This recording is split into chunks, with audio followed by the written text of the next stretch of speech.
Good afternoon and good morning to those joining us from out west. I'm John Gallant, a senior fellow at the Brookings Institution and the director of the Brown Center on Education Policy at Brookings. It's my privilege to welcome you for today's discussion on the future of early childhood education. As many of you watching are surely aware, kids' experiences in early childhood are critically important in shaping their educational and life trajectories. It's a pivotal time for brain development and for building social emotional skills. We've known for a long time that providing children with high quality care can have extraordinarily positive long-term effects and be a very good investment for government. The challenge has been in providing those high quality opportunities to as many families as possible and in the most equitable ways possible. With that context, this has been an especially challenging time for the early childhood sector. As we'll discuss today, COVID has deeply affected the sector in a lot of ways. That begins with those who have worked day in and day out with young children, despite the risks to their own health, often with inexcusably low pay. And many people working in the sector have seen enrollment declines and budget concerns while confronting a very uncertain future. Of course, COVID isn't behind us. The newest challenge is the Delta variant, and its timing feels especially cruel, given that it's emerging before vaccines are available to young children and just as schools and colleges are opening up. But there's also some opportunity. The Biden administration has made investment in early learning a core priority, and Congress is now debating a budget resolution that has potential to bring significant resources and reform to the sector. Of course, the fate of that budget resolution remains very unclear. We have a terrific group of panelists to talk us through these many complex issues today. Miriam Calderon is the Deputy Assistant Secretary of Policy and Early Learning in the Office of Elementary and Secondary Education at the U.S. Department of Education. Miriam had a very rich and varied set of experiences before joining the Biden administration. That includes most recently overseeing the Early Learning Division in the state of Oregon, as well as advising the Obama administration as a member of the Domestic Policy Council. She also served as Director of Early Childhood Education at DC Public Schools and focused on early education policy while at the National Council of La Raza. Jenna Conway is the Deputy Superintendent in the Division of Early Childhood Care and Education at the Virginia Department of Education. She previously worked as the Assistant Superintendent of Early Childhood at the Louisiana Department of Education, where she led the state's effort to unify its childcare, Head Start, and pre-kindergarten systems. She also has city government experience. In her case, that's with the New York City Housing Authority. Christina Weiland is an Associate Professor at the School of Education at the University of Michigan and in the Ford School of Public Policy, where she co-directs the Education Policy Initiative. Her research focuses on the effects of early childhood interventions and public policies on children's development, especially on children from families with low income. She's a longtime research partner of the Boston Public Schools and co-author of the book, Cradle to Kindergarten, A New Plan to Combat Inequality. A couple of logistical notes before we get started. We have an hour. For the first 45 minutes or so, we'll have a moderated discussion with our panelists. And then for the last 15 minutes, we'll do Q&A from the audience. Thank you to those of you who have submitted questions. We got a whole bunch of terrific questions. If you have not yet submitted a question but would like to, you can email it to events@brookings.edu or submit it via Twitter at @BrookingsEd or by using the hashtag Future of Education. Okay, with that, Chris, if it's okay, I'd like to start with you. Chris, you've been doing research to help us understand the current state of the early childhood education sector and how COVID-19 has affected the sector and its families. Could you give us a bit of an overview of where ECE is right now and what you see as the main challenges?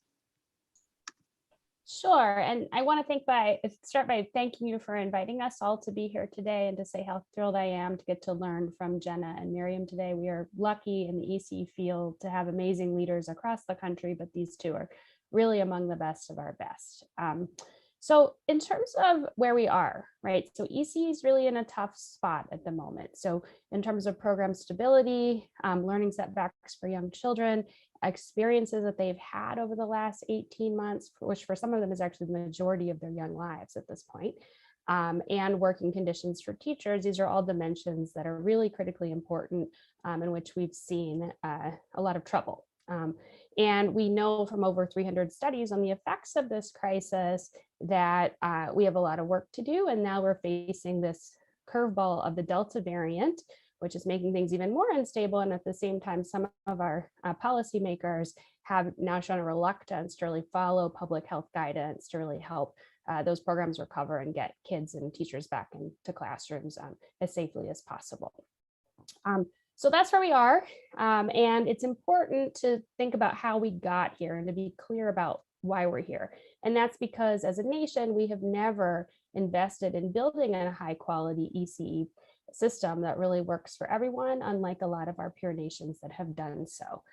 We have for decades substantially underpaid our early educators relative to K-12. That's true even when they have the same requirements or educational requirements and experiences as K-12 teachers, and many of them have made poverty wages and really struggled. Programs too have operated on really thin margins for a long time, and families have struggled to find and afford high quality care for their young kids. So, with that kind of foundation, it's no surprise COVID hit ECE so hard. We're still continuing to see costs are up and enrollment appears to still be at least a little bit down. It was definitely down throughout last year, as much as 42% in some places. Teachers are navigating a new normal along with programs, and we have seen a spike that's been very concerning in mental health concerns among early educators, as well as programs that are now struggling to find enough teachers to fully reopen. So these problems of the last 18 months are really, I think, going to be compounded moving into the next chapter of the pandemic. As you said, John, we do have a moment of optimism. We have had historic investments, the largest we've ever had in ECE through the American Rescue Plan. And that's a real credit to the Biden administration, to Congress, and to the advocates who've made it happen. And there's really tremendous opportunity to be bold and to make lasting, important changes for kids and families. So Jenna's team in Virginia and her partnership with Daphne Busuk at the University of Virginia, the ways in which they're using this to build rigorous evidence and systems there, we'll hopefully get to learn more about, but there are states and localities across the country who are trying to make those kinds of bold changes with these new investments. But at the same time, it's really only a fraction of what we're going to need to build the system that our kids, families, and educators deserve. And that's why the American Families Plan, which I know we're going to talk about more, is really so important as we think about pivoting from this moment of historic crisis to what really can be a moment of historic opportunity. Great, thanks, Chris. And Jenna, I'll bring you on that very point, on sort of pivoting from challenge to opportunity. So you've worked on early childhood issues at the state level for about a decade now, previously in Louisiana and now in Virginia. And I'm curious to hear your perspective on where we stand and what you see as the key challenges today. Absolutely, and thanks again for being here. This is so exciting to hear that there's so much interest in this topic. As Christina noted, COVID has been catastrophic for young learners. And so the most enormous challenge in front of us right now is, how do you keep up the energy and stamina to nimbly respond and continue to support this pandemic, which, even though we have most of our programs open and many schools and Head Starts across the country will be open for in-person learning, we're certainly not back to normal, right? And Delta is, unfortunately really creating, a whole host of additional challenges. But we're also trying to fix an early childhood system that was pretty darn broken before the pandemic. So consider teacher turnover. So in Virginia, we're about to put out a study that shows that even before the pandemic, over an 8-month period, 1 in 4 teachers was leaving, right? Which really kind of averages out for a year, about a 40% turnover rate. That actually seems downright rosy compared to what our programs are facing now. I've seen this firsthand. After 16 months of being out of preschool, my 3-year-old just started back 14 days ago. And just yesterday, I got a message saying this teacher has left and another teacher is there. We're providing immediate cash assistance as we speak to programs, which is really important, but that's only a Band-Aid, a temporary solution. And it's not very inspiring, I would say, to imagine spending $500 million just to claw back to 40% turnover annually, particularly when you think about what that means for kids, right? There's no ingredient more important to quality than teachers. And if you are dealing with a revolving door of educators, it sort of puts health, safety, and learning in jeopardy. So we're trying to balance getting dollars out the door, keeping up on the health and safety guidance, keeping folks calm, reminding folks that preschool still matters, but also obsessing with 3 things. 1, governance. We have to, at the federal, state, and local level, speak with one voice about health, safety, and learning, whether that's for family day homes, childcare programs, faith-based, Head Start, or public schools. And we've got to use our levers at the state level, which are regulation, funding, and influence, to really relentlessly drive outcomes, right? We're obsessed in Virginia on giving every child the opportunity to come to kindergarten ready, right? Well, we're also responding. Second, we've got to increase access. More families and kids need to be eligible. We have to pay based on the cost to provide these experiences than rather on a flawed market. And we've got to make sure that while the system continues to run on parental contributions, there's a balancing act between regulation and compensation, right? And really figuring out how do we get more and more kids solved with a focus on those that are furthest from opportunity. And lastly, we're obsessed on collective measurement and improvement. We are thinking about every single infant, toddler, and preschool classroom in the Commonwealth of Virginia that takes public funding. It goes beyond just thinking about sites, but every child is in a classroom with a set of educators and is providing an experience that can make a difference in their lives. And so there have been some very rightful criticisms of some of our quality rating systems, probably too much emphasis on rating, not enough on support and improvement. But we can't stop now. As we think about massive investments in this space, we have to know that those investments are turning into experiences that promote better, positive child outcomes. And so in Virginia, similar to work done in Louisiana, we built one of the nation's first uniform, as I call it, non-optional, but basically, if you take a public dollar, we care about the experiences that you're providing for children.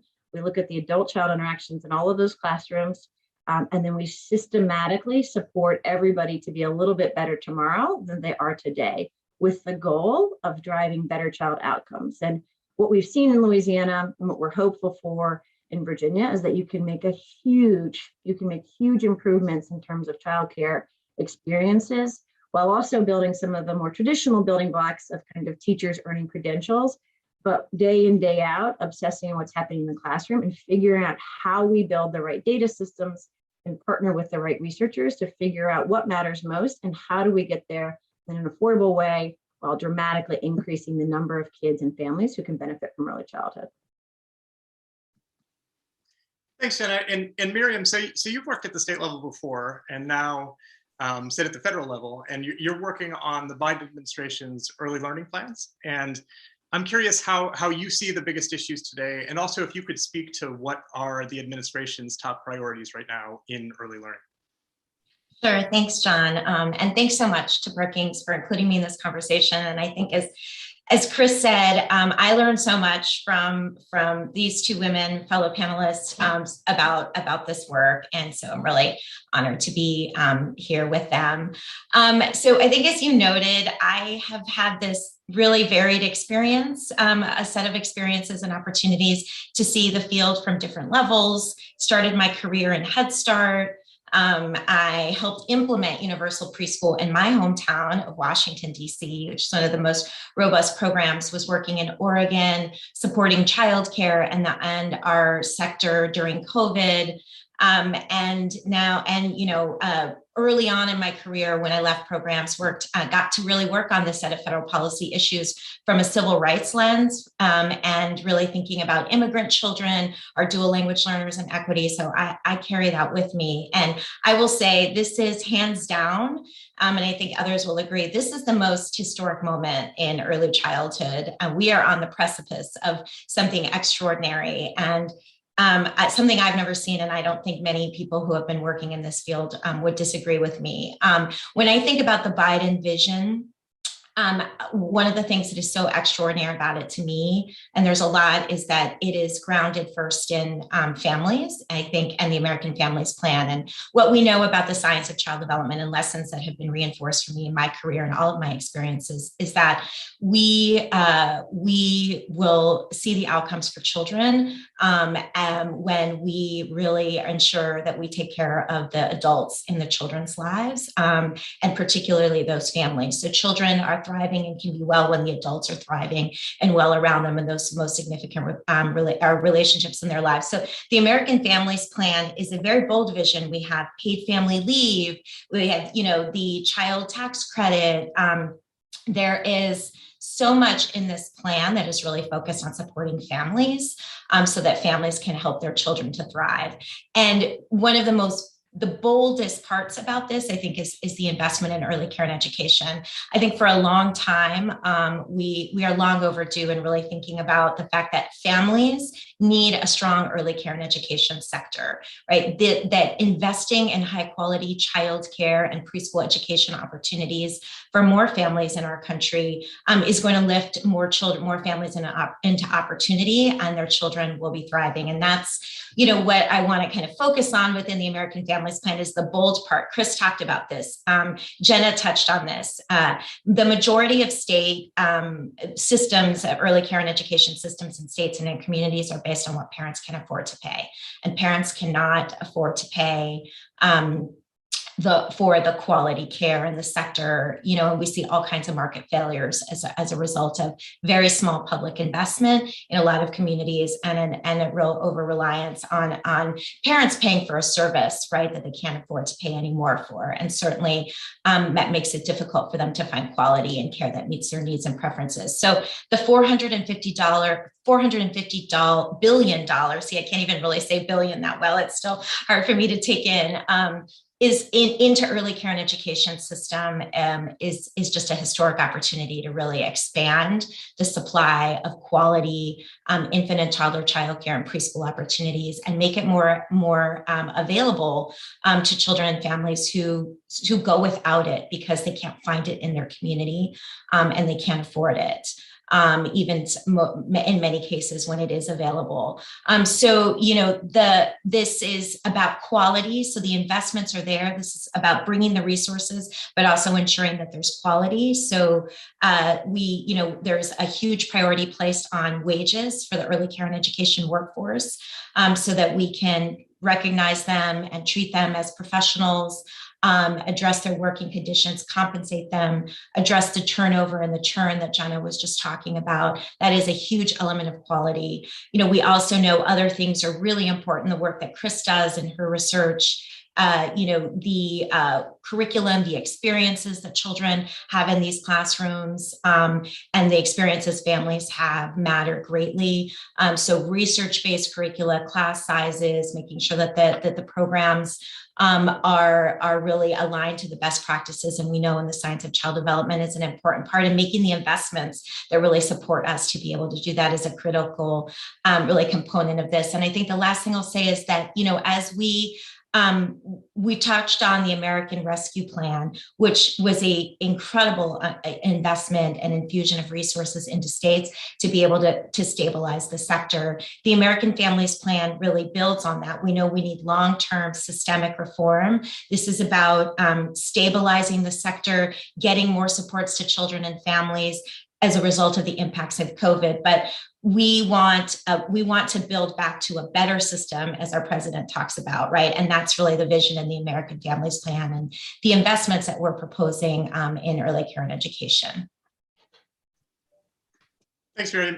And Jenna, so I'm curious, like specifically, I'm sure you've spent a lot of time reading up on the American Families Plan, and I'm sure you're very on top of sort of some of the ideas that are out there. But I'm curious specifically about how the federal government can be most helpful to states, to you at the state level, and what exactly you're hoping to see from Washington. And is there anything in there that's being talked about that makes you nervous about what could be coming? Absolutely. So I think I share some of the excitement about putting families at the center of this effort. And we've had a blueprint for this in terms of the Child Care and Development Block Grant and really some of the additional flexibility made possible under that. But due to scarce funding creates a scarcity mindset, and we've never really made the investment in many of the ways that we know work best for kids and families, right? So this isn't rocket science. It's really about having the dollars in a sustainable way. And I feel like the American Rescue Plan dangles those out, and we're very hopeful that we don't kind of have a cliff effect in 2 years because the American Families Plan steps in and is able to let us follow through on that promise. It shouldn't just be, in a rainy day that we respond, but we need this sort of 365 days a year. So the sustainable family and following through in that promise to families as they think about the children over that birth to 5 period is critically important. I would say a couple of things if I had a wish list. One big challenge is that it really doesn't matter the name on the outside of the building or the funding source. What matters is what's happening, and yet states and the feds and everybody puts so many strings on who's eligible and for what they're eligible for. So for one of the biggest things that the feds can do, particularly across child care subsidy and Head Start, is to have kind of a line on common purpose and sort of, 2 words, categorical eligibility, right? Like, let's simplify, let's spend less dollars, less time certifying people to be eligible on and off programs, and really focus on saying, here are the communities that and the kids and the families that we're worried about. With an equity lens, we should prioritize them, but we have to make it more simple. It is insane to think about how many of our resources go just determining somebody eligible or not. And that, I think, is it's a mindset shift that we started with the block grant, but really important. I think as we think big picture in Virginia, we're very excited. Last year, we passed a law that dedicates future marijuana legalization revenues to early childhood, to preschool in particular. And for the first time, we realized, oh my gosh, we might actually have enough dollars to serve every at-risk 3 and 4-year-old, but where will we put them, right? As we look across our public and private landscape, and there's not a lot of resources for capital funding, and there's not a lot of vehicles to help expand current facilities and think about building new ones, right? And again, we often know, you visit any elementary school, you can guess that the pre-K classroom is in the trailer in the back, right? We've all gotten used to these incredible, warm and loving childcare settings, but they are making the most of nothing, and they really deserve the kind of capital investments over time, made even more important in terms of air quality and COVID. We need a little time, right? And really sort of thinking through, I love the urgency on using the American Rescue Plan, but thinking about how we can roll those dollars over, right, and provide the right flexibility for states. And then this last one, this is a little bit of an out there then, but I sort of obsessively think about health, safety, and learning. And health and safety obviously have been foremost in our minds in the last year, but I do think we could use some inspiration from the feds and looking to kind of states that are taking innovative steps on licensing. A lot of the brain space of our staff, our educators who work across our early child landscape, are so focused on health and safety. And it's important in terms of infants and toddlers are among our most vulnerable citizens and members of our society. But I think there's got to be, with modern technology and the investments that we're calling for, different ways to think about how do we monitor? How often should we be visiting? What are the best ways to get down to sort of safe settings? We do an extraordinary job in licensed centers of keeping kids safe. The challenge is many programs, particularly some of our home-based programs, don't want to be licensed because of the rigmarole and the burden, and really thinking through how do we make sure wherever a child is being served birth to 5, that they're safe, healthy, and that they're promoting learning, and that there's a right size across those 3 really important elements. Thanks, Jenna. And Miriam, I'm curious about any reactions you have to Jenna's thoughts, but also stepping back a bit, I'm sure you're aware of this, but there's been an ongoing debate in the policy world, and this is in early childhood and it's elsewhere, about whether to make programs and resources universally available or to target them to the individuals who might benefit the most. And we just heard Jenna talking about eligibility and availability. Can you speak a bit to that? So with respect to early childhood, the Biden administration has been pursuing universal pre-K rather than targeting new resources to the families who may be most in need or might benefit most from those resources. Can you talk about the thinking that underlies that approach?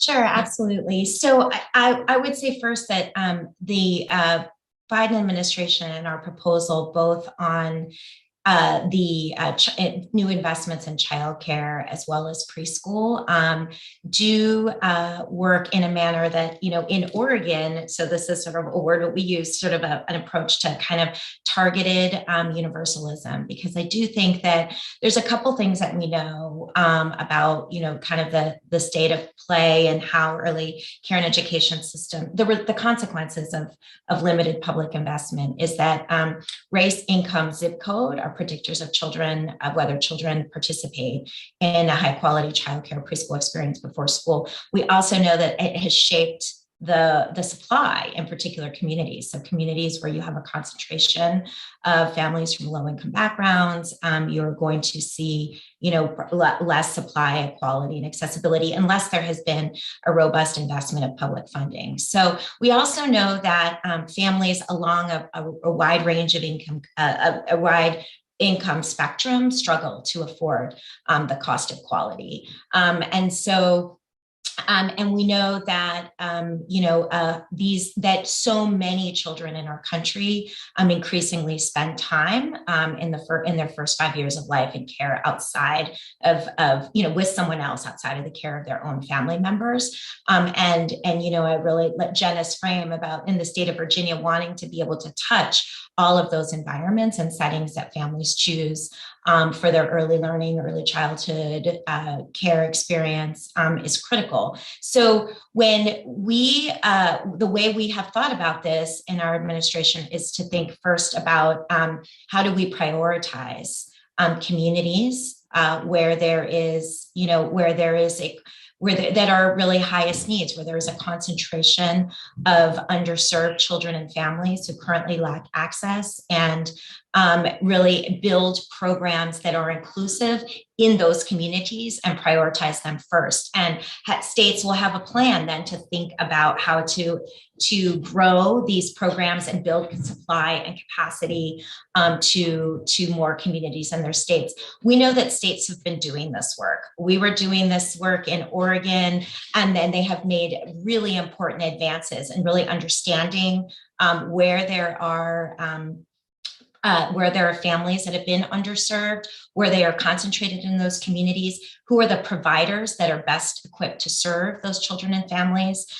Through the preschool development grants, for example, in the past couple of years, every state worked on a needs assessment, right? And they looked at almost every state was funded, and all of the states that were funded, they were required to look at these needs assessments. But this has been happening well before even preschool development grants. And so that is, the way we are approaching this is to think partnering with states, with communities. They know and have the data to make the best decisions in context about who should be prioritized. Use that equity lens, really think about race, income, and zip code as the predictors, partner with the existing programs, whether that's a family child care provider, another home-based provider, a public school setting, a Head Start program, and build access for families in those communities first, and then continue to expand from there.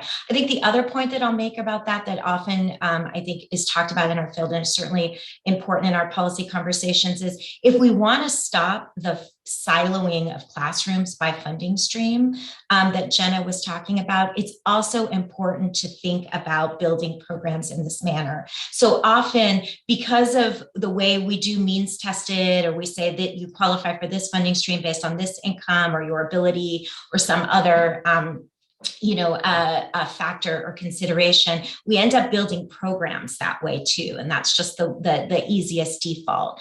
And when you're actually thinking about scale and universality, because we want to be able to help the maximum amount of families, and we know all families need more support to be able to afford affordable child care and preschool opportunities.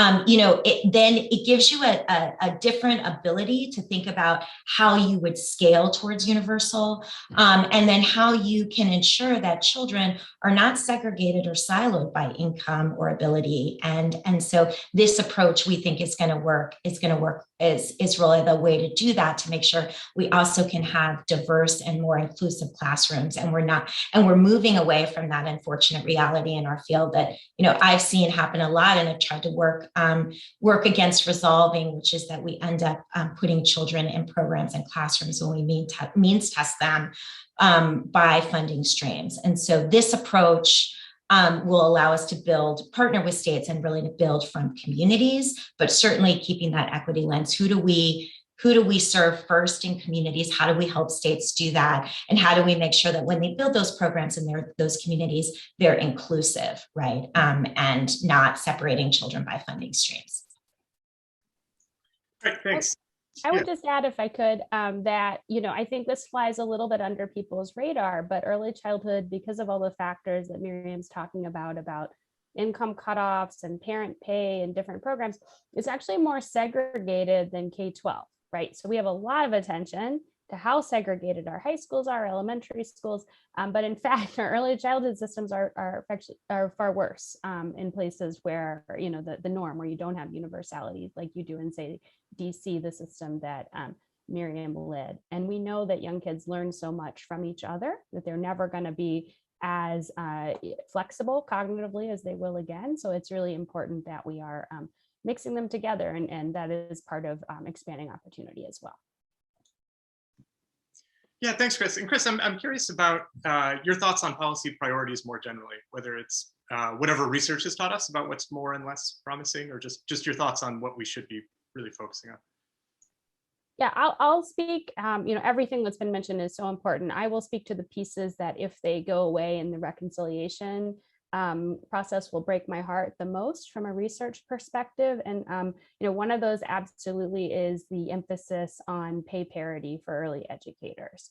So, from a social justice perspective, we can't keep paying women, and particularly women of color who disproportionately do this work, less money than K-12 teachers, particularly when they have the same qualifications. And that is undermining us from an economic perspective, whatever perspective you want to take, because they just walk out the door with the investment, and then our kids lose out, our families lose out, and our communities lose out.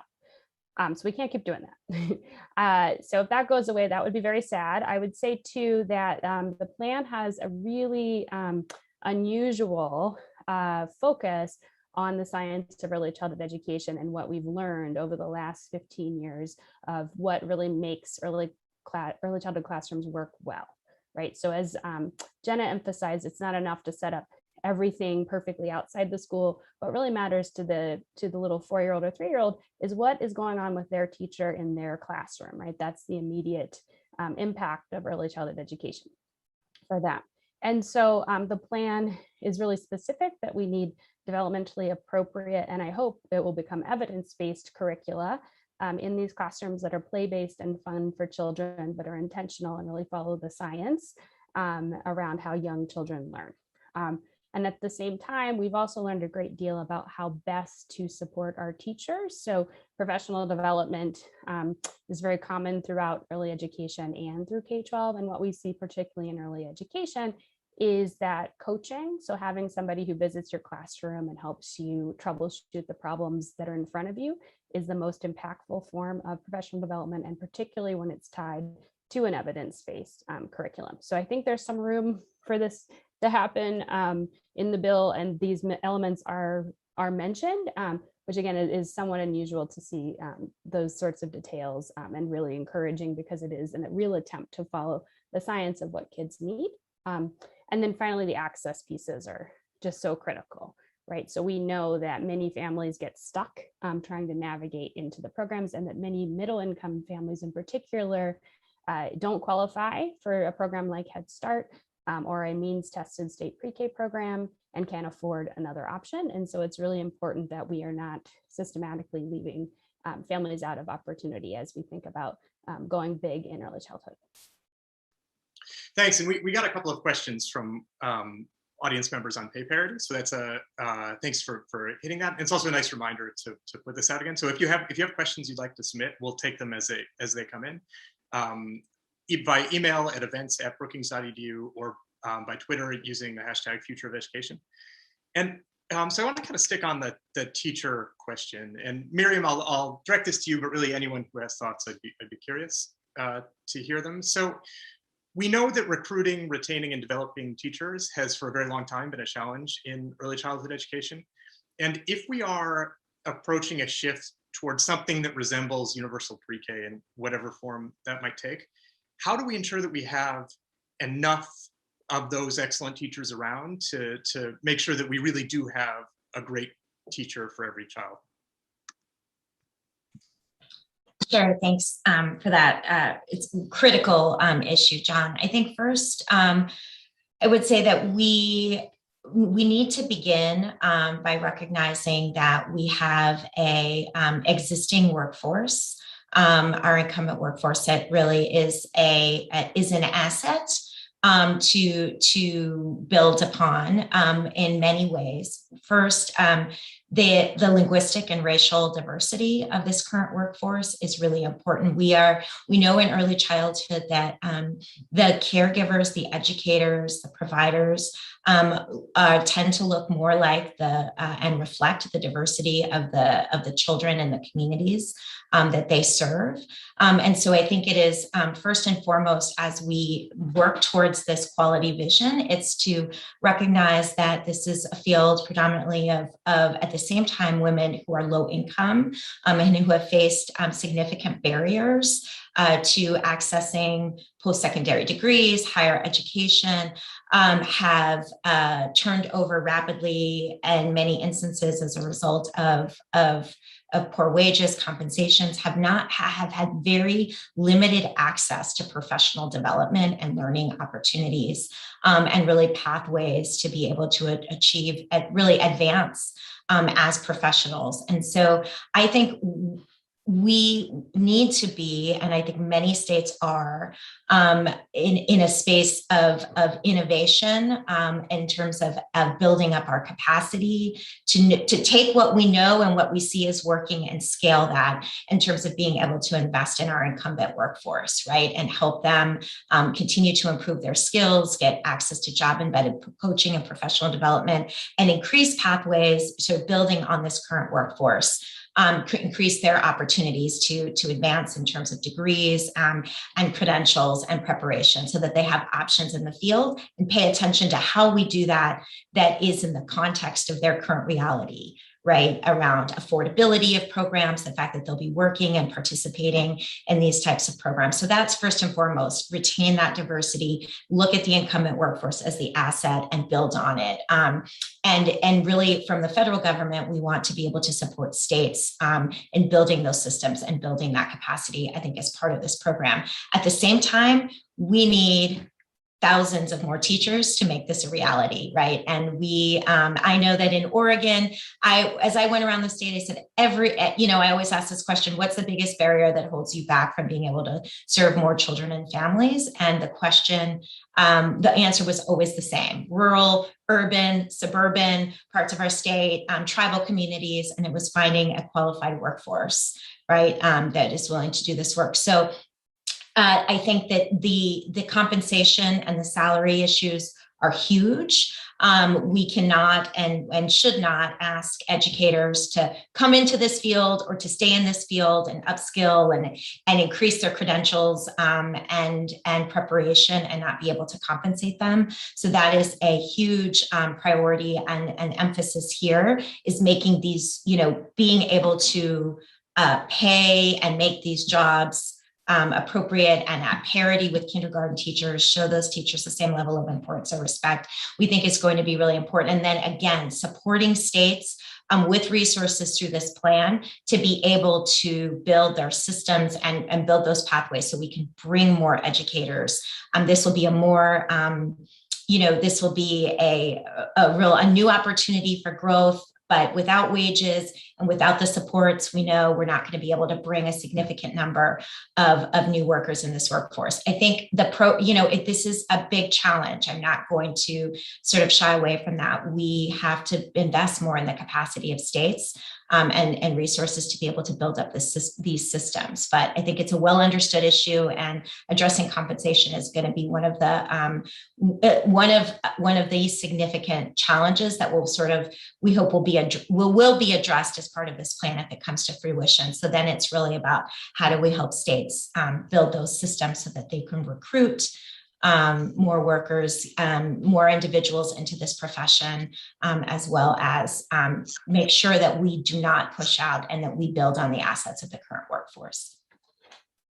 Yeah, and John, if I could add in there just to really emphasize the importance of the teacher. And one of the things I'm struck by now in 2 states rolling out measurement and improvement systems, how many of our childcare and family day home teachers have never received feedback on their practice. And when you talk to the teacher of infants, and we always call them educators, no matter the setting, no matter the background credentials they come in with, it's a radical concept that somebody might come in and focus on their strengths, treat them as an education professional, and really help them think about how they could improve what they're doing as they sort of separate from the conversations of BAs or CDAs, but really focus on day in, day out.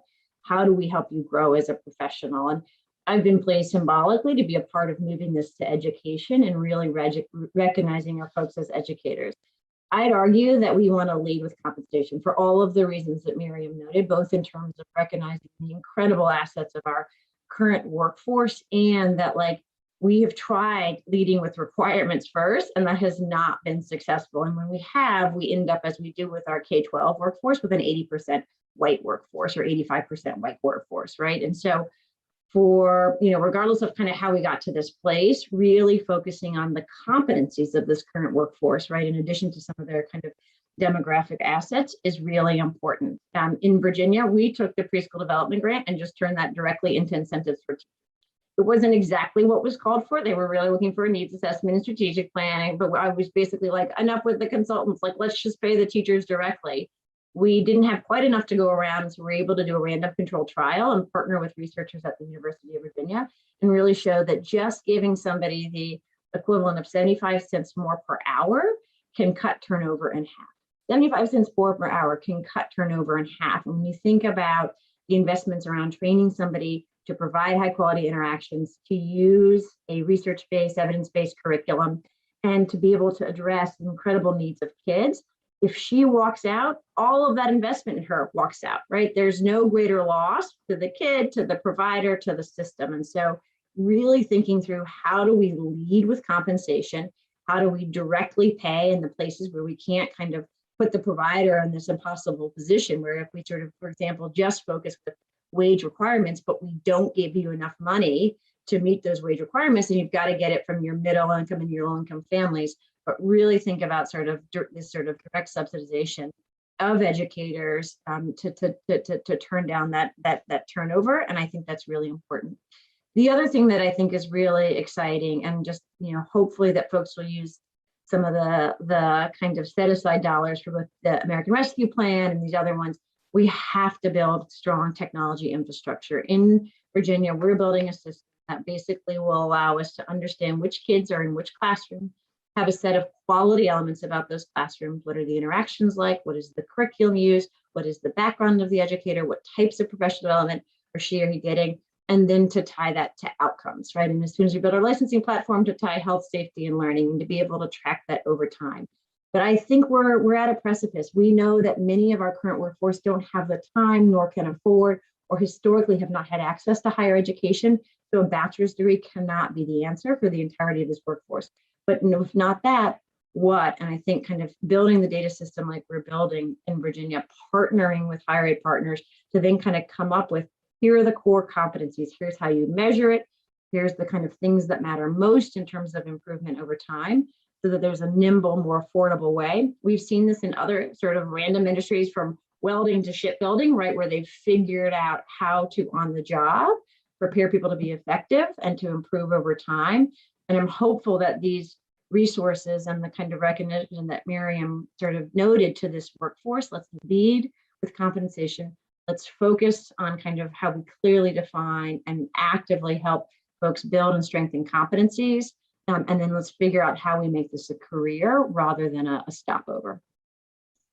So I just want to make clear that in the actual plan, there's room for both, right? So right now, as it's stated, it would bring all folks who work in early childhood, our key educators, up to a living wage, right? At the same time, there's also a push that they would meet the same requirements as K-12.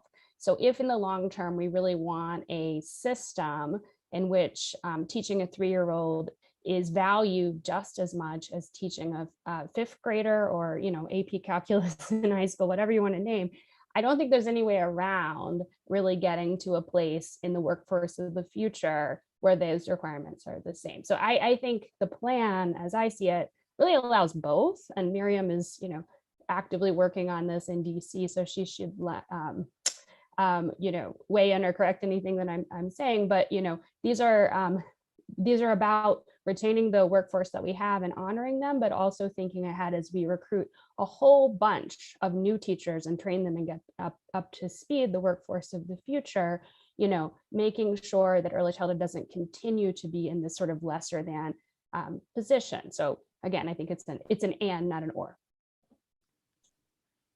Miriam, did you want to respond to that? Yeah, I mean, I think that, I've been working, I feel like in my professional career on these issues for so long. Early on, the debates around a bachelor's requirement were, I think, absent, at least in my experience, really my career, very devoid of the issues of equity and, what Jenna talked about around, do you lead, especially without addressing compensation? Do you lead with degrees and end up with a predominantly monolingual English speaking workforce, right? Similar to K-12. There's important lessons learned in Head Start from this experience, as we've had bachelor's degree requirement for over a decade now in Head Start. Head Start, has significantly increased across the country the number of bachelor's degree teachers. They have it has opened up, that we see that they have been able to retain diversity and the racial and linguistic composition, more opportunities for women of color to get degrees in that program. However, without the compensation, that has led to more debt. And it leads to more turnover. We know because if they cannot be well compensated once they earn their degrees and stay in Head Start, they're going to go to other opportunities in the field, including in the K-12 system, where they can be compensated. So this is a really important balancing act. At the same time, we know compensation, as Jenna said, we have to lead with compensation. We need to invest in this workforce, including the incumbent workforce, and make sure that the job is there for the new and the current, right? That they are treated as parity. I think that the other consideration here in complexity is, again, is what I talked about, building the capacity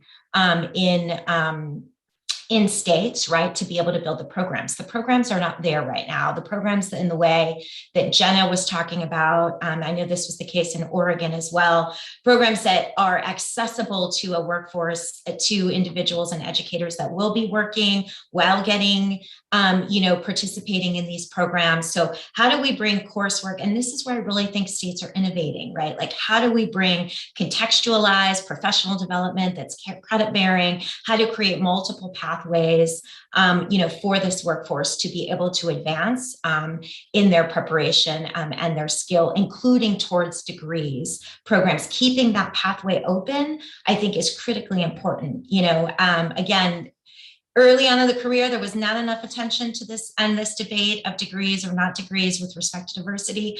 And now I think, it's evolved, and there is, fortunately, a lot of attention to that issue. So how do we then really keep that North Star of, I believe personally, women of color want opportunities.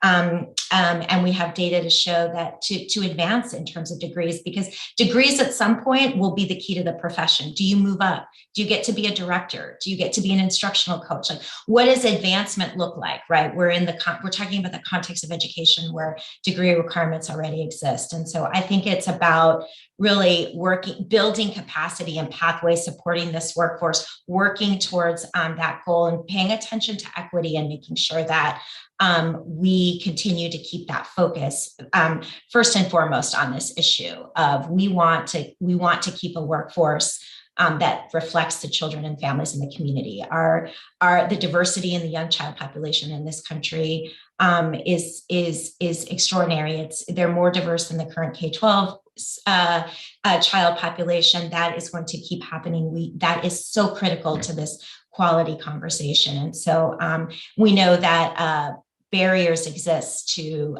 degrees, and I think that's been a big problem that has been stuck after the compensation issue. How do we open up more accessible programs and bring them to educators? And I think we can do that in this proposal. I'm excited about the resources that are going to be coming to states to really be able to allow them to scale the things that they know are working that meet the needs of this workforce and that will be successful in attracting new people to meet the qualifications. So.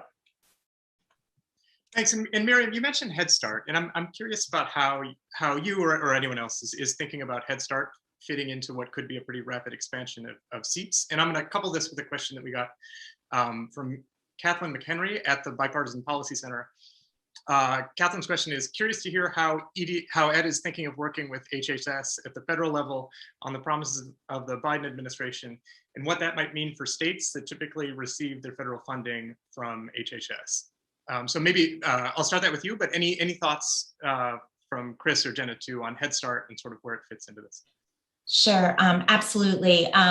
So I guess first I'll start with Head Start, and in our country, in so many states and so many communities across our country, Head Start is is where the expertise. So much of the expertise lies on being able to provide preschool education services and high quality infant and toddler services. And so we have to absolutely build on that. That is a priority. We, in this proposal, have talked a lot about the mixed delivery system, which really means, being open to a range of providers, being able to deliver preschool and childcare opportunities. That is important for choices, for families, and it's also important because we have to build on the expertise that is already there in communities. And that is certainly the case with Head Start, particularly when we talk about what a program should look like and what experiences families should have for children and families in poverty. So this proposal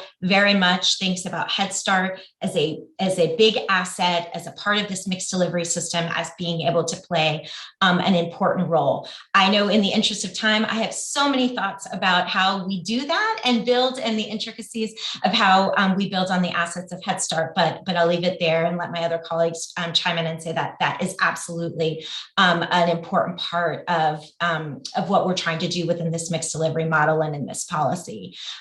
With respect to Ed and HHS co-administration, this is a huge moment for public education in our country in the K-12 system, right? The reality of the American Families Plan and what we would be able to do to increase access to early care, early childhood, high quality childcare, preschool opportunities is huge. So we are 100% invested in our administration and working very closely with HHS on supporting the success of this policy. And, we can't look at this as, oh, the program lives in one department and not another, so it doesn't, impact each other's work. That's not the way the reality is in sort of states. This is a huge moment for K-12, right? To be able to kind of have these more robust early childhood opportunities and to close the opportunity gap and access to quality early childhood will have a huge impact on the K-12 system.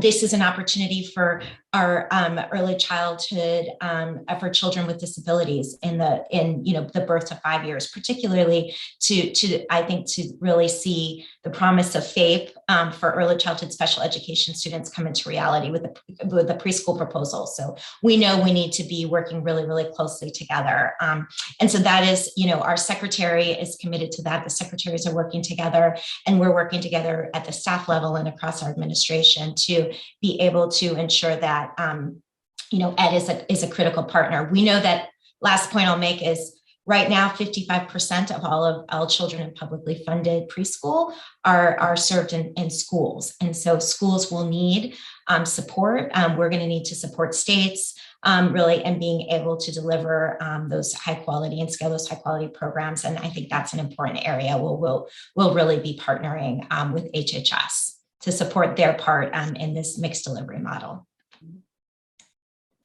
John, one point to add there, and just to emphasize, Head Start as an important partner along with private childcare and family day homes as part of this mixed delivery system. And I think that, really recognizing that as an asset, there are things that we want to emulate with K-12, and there are things that are unique and extraordinary about early childhood that we want to preserve. And while school systems en masse closed last year, early childhood programs kept their doors open. And that was enormous in the Commonwealth of Virginia, both in terms of serving families birth to 5 and school-age children who had no place else to go, whether that was because parents were essential worker or simply because they couldn't afford not to go to work. And I think as we look about kind of thinking through how we stay innovative, it really is making sure that we continue to honor the kind of the mix of public and private. We're very thoughtful about equity and kind of thinking about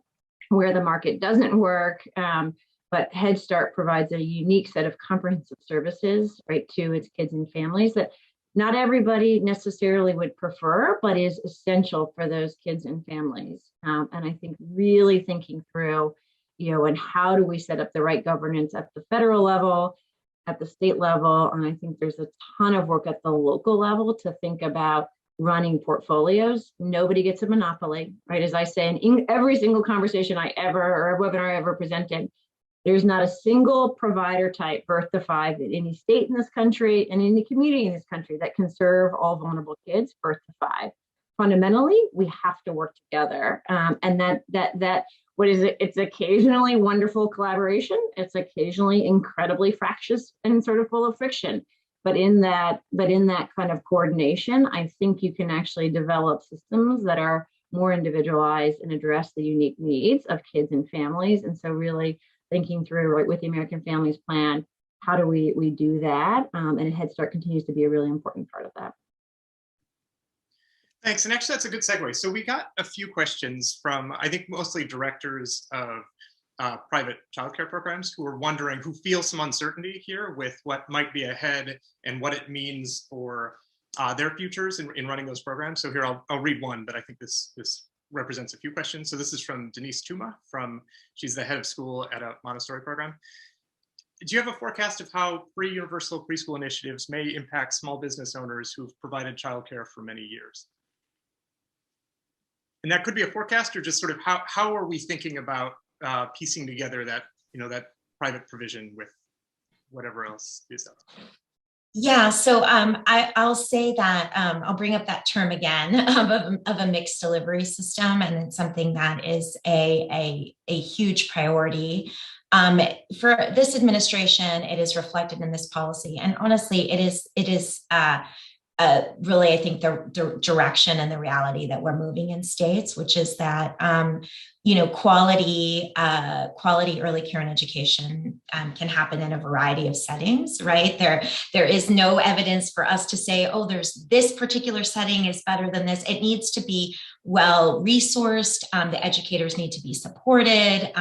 We think that a variety of choices need to be available for families to be able to meet their needs as they think about, right, where is the best preschool education opportunity for them. And so I'll say again, this the model and the way that this policy is being structured is to really be able to give states the resources to be able to build on all of the assets and all of the providers, including home-based childcare providers, family childcare providers, right? These small businesses.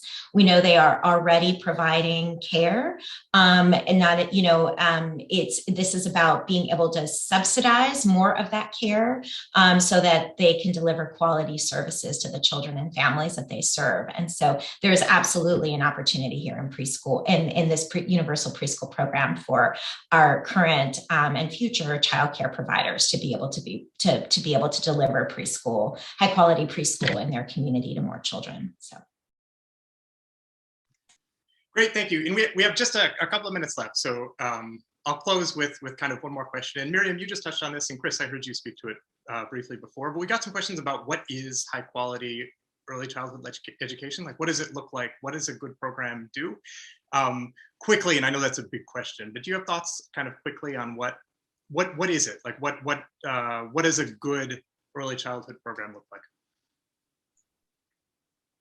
I think probably the best hallmark is joy, right? If we're going to be quick about it, you walk in and everyone is happy and engaged. And part of that joy is getting stretched in their development. And so they're being offered really rich learning opportunities, both from, how to play with your friend when you have a conflict through, why does a seed grow, right? Really deep kind of questions around science, that you see those sorts of things in a happy early childhood classroom. It looks a little different if they're one than if they're, about to go to kindergarten, but those are really some of the most essential elements. Jenna or Miriam, in a sentence, what's good early childhood in a sentence? So, go Miriam, and then I'll go. I echo what Chris said. She said it beautifully. Oh my gosh, I sound like the Grinch ending here, but I do think something that is intentionally promoting learning and development has to be a part of that. And I think that every single one of the educators I've met have come to this work for the reasons of joy, but the sort of the thing I am most proud of in my work across 2 states is how we have built on that energy and that passion, but help people day to day put in practices that meet the needs of their kids and promote their academic and some social emotional learning and development. So it's that joy plus the intentionality around promoting kids to learn and grow and thrive, particularly those infants, toddlers, and preschoolers. Okay, now I have to add one thing. Now that Jenna went, I have to children's culture and their language and their identity has to be seen as part of this quality vision, right? That cannot be erased, and we have to be more intentional about supporting children's cultural and positive cultural and racial identity and building on their linguistic assets as well, and multiple languages. Quality early childhood shouldn't be a subtractive language experience for children either, and it unfortunately is too often. So that's part of quality. Thank you all. That was very, very well put. And I mean, this is an amazing moment for early childhood. This was a terrific conversation. So let me just close by thanking our panelists and thanking everyone at home for staying on with us. So we hope to see you again soon. Thanks for watching. Be sure to like and subscribe for more videos from Brookings.